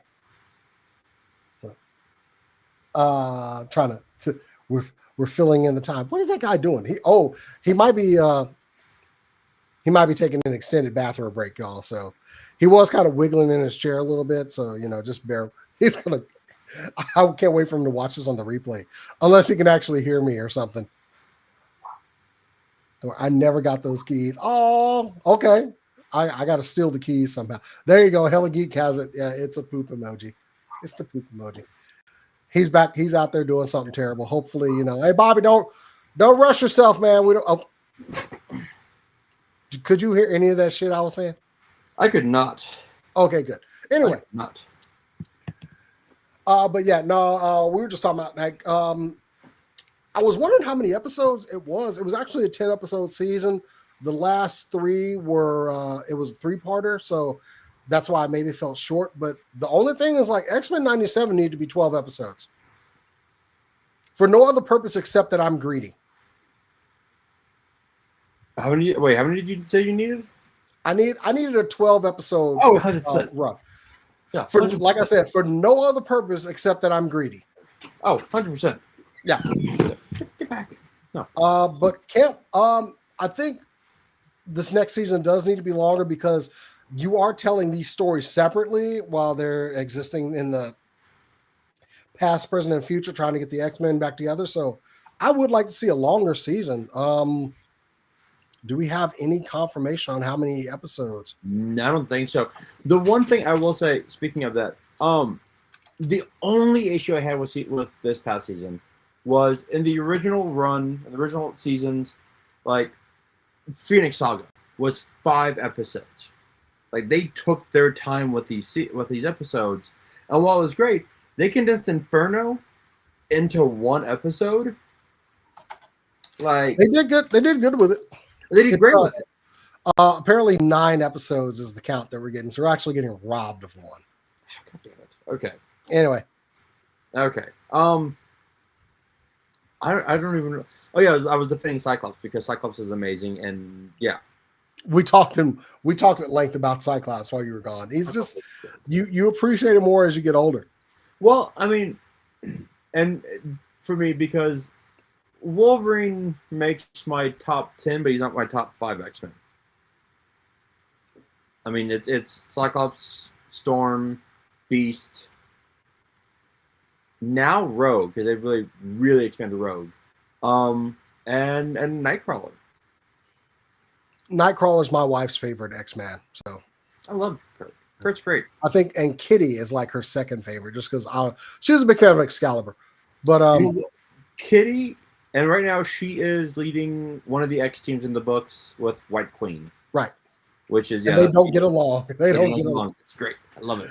Did you happen to see that stupid little cartoon I posted on my Facebook where Cyclops is explaining his powers to Wolverine? I don't think so. Oh, go check out. Like Okay. I posted as a reel on Instagram. It's hilarious, but it's Cyclops explaining his powers to Wolverine. So it's weird because I don't know if y'all talked about this or not, but like apparently, so his eyes actually are to another dimension. Yeah. There are portals to a dimension of red concussive force, which I think is amazing. It's a universe of unending energy that you can blast at someone. Cyclops can hit you from anywhere too. You can be around a corner. He can't see me, and an eye beam hits you. So, yeah.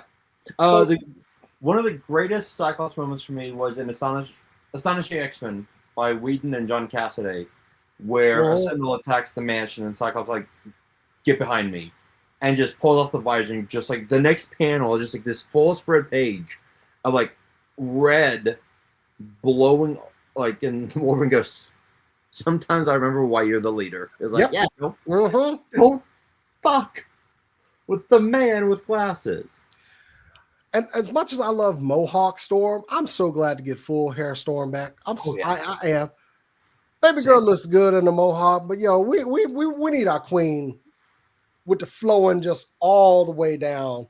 I like this. Yes, he did. He mastered trigonometry, so he can ricochet the optic blast in any direction. Yes. Also, can we? There's so much more. Expanding on the friendship between Aurora and Jean. Sisterhood that they have, love it.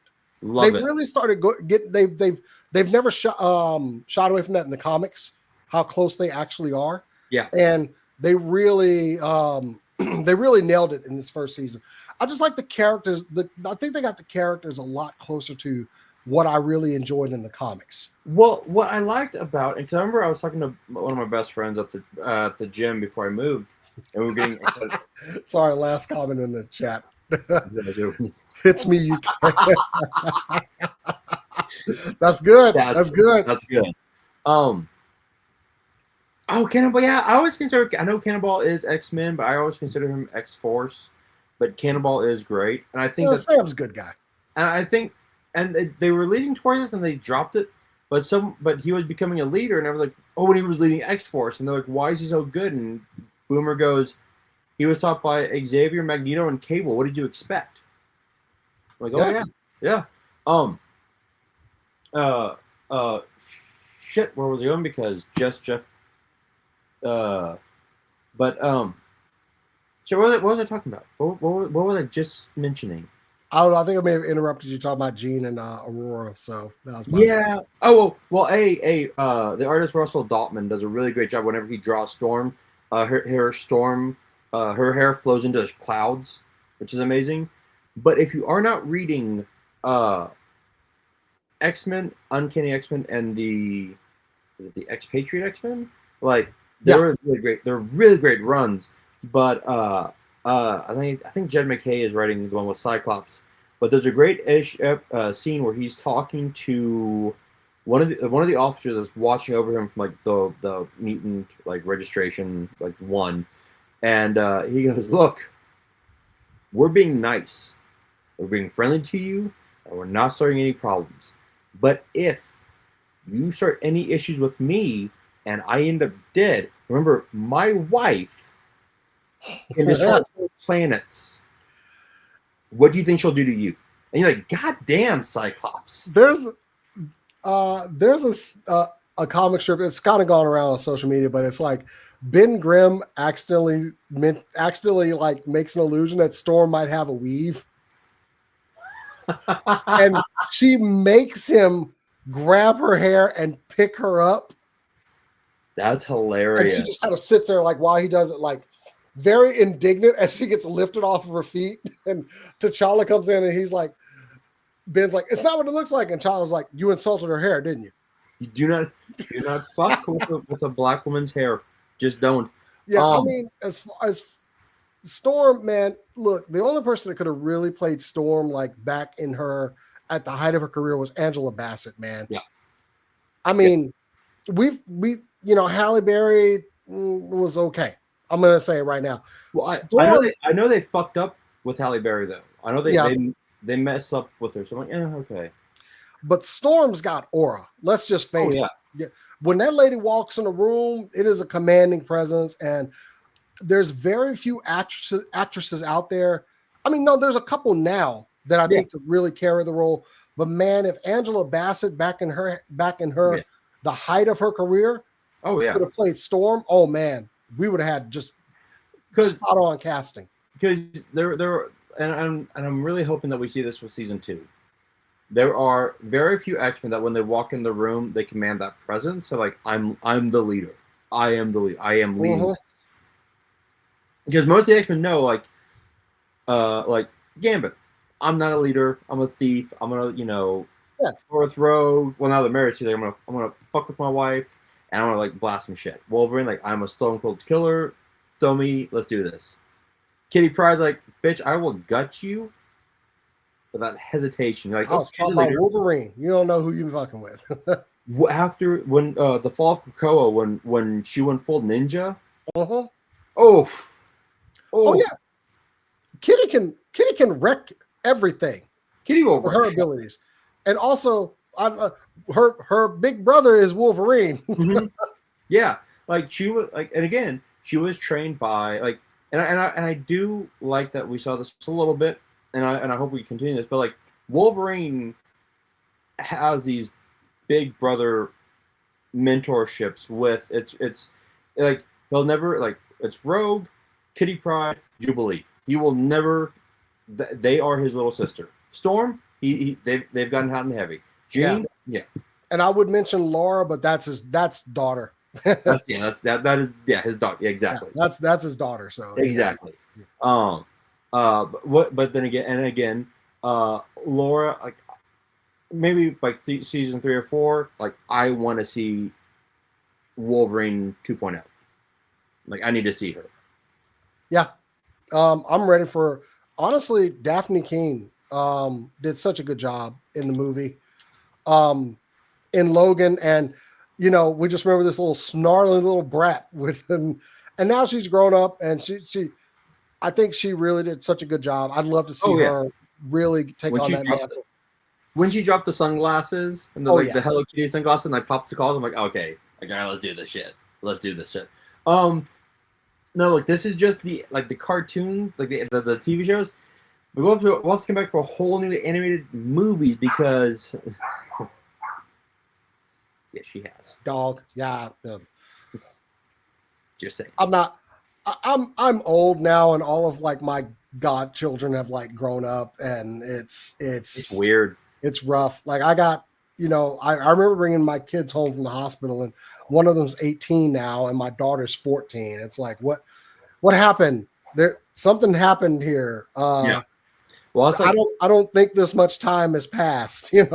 I got my goddaughter is 20, and I say she's my goddaughter because like I became friends with her mom when she was 6 months old, right? And so I babysat her, like we were in college. I babysat, watched her, and so I and even her grandfather, like the only like positive male role model she's ever had is you. So like she calls me up, she's like, Uncle Bob, I got a question. I'm like, lay it on me. Now we're married, and she'll call me and she goes, hey, real quick, is Aunt Ashley there? I need to talk to both of them. I'm like, hold on one second, right? We'll like drop everything, talk to her. But she's like, she's like, oh, I get, I'm like, I don't have a daughter yet, but if but this is as close as I can get to having a daughter right now. And it's like, stop growing. This is so. But let's face it, though. Disney Plus, you owe us a trailer for X-Men '97 season 2. I want my money. You owe us a trailer for X-Men season 2 for Darth Maul. Like I need that trailer. Like let's get on. Like the New York Comic Con is passed. Okay, it's in the rear view. Give me my shit. Yeah. I know I'm in my 40s. I'll have a kid eventually. Shut up, calm down. But yeah, they already showed the trailer at New York Comic Con. Where's my money? Just bitch, where's my money? But next year for movies, we've got a ton of movies coming out, animated movies. So we'll have to come back because I don't know. I want to why. stick straight. I mean, like we're at almost 2 hours here. We Yeah. talked about nothing but animated shows and good conversation, brother. Good Oh, conversation. thank you. Yes, this has been amazing. Next week, I don't know what's gonna happen. Do we have a toy show? Maybe. Do we have another GHC show? Maybe. I don't know. There's gonna be something happening here, so y'all just come on by. Welcome to my life. Like, what are we doing? I don't know. Are we gonna get together? Sure, why not? Like, are we gonna talk? Like, yeah, let's talk comic books. Here I will tell you. I have read the Chainsaw Man manga. My favorite manga right now is actually Zom 101. That is a fun manga to read. Chainsaw Man's fun. I mean, it's not like oh my god, like Zom. I'm like, let me get this. My wife likes the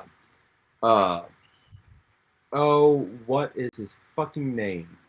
He does a lot of like this, like the really creepy manga, and she loves it. She eats it up. Junji Ito. There we go. She loves Junji. Holy shit! I knew exactly what you were going to talk about right there. Oh my god, she has all of his like hardbacks, and she actually I got her his art book, and she like carefully cut one of the pages out and framed it. And the minute you walk in the door and you put the dog leash up, boom, Junji Like, right there. 3 SDCCs ago, they had an art exhibit of his stuff, and it was wow, dude. There's a video on our channel actually of a walkthrough of the exhibit. There was some pretty good artwork. I recommend checking out.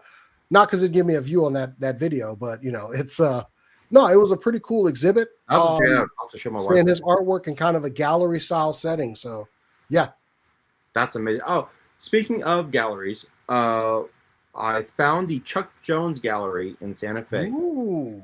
I did not know he was in Santa Fe. My wife and I were just like walking around trying to find where I parked. Okay. And I'm like, I see like I'm like, that's Chuck Jones. We have to go in. We must go in. A Chuck Jones Gallery. No shit. I will say, if I were to ever become very wealthy, I will be going into that shop because they have like original cells and his hand sketches from The Grinch, from Looney Tunes. It's like, god damn it. Ooh. Okay, so I do need to read these. Yep. Oh, so I did some Google searching here. Yeah. Wow. Mm-hmm.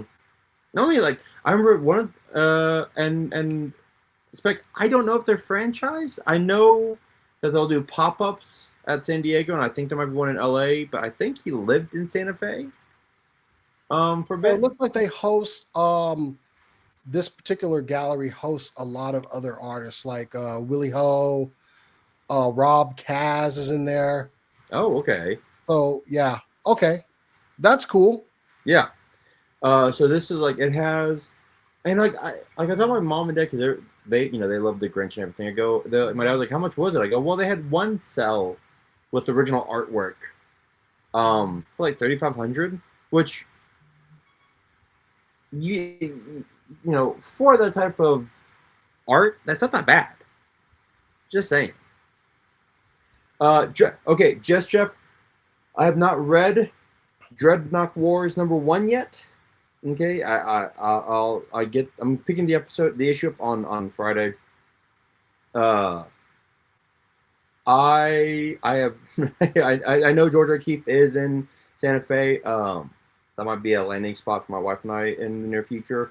Yeah, we're not taking Dreadnought Wars because I haven't read it yet, and apparently Spec hasn't either. All I know about Dreadnought is what I got told at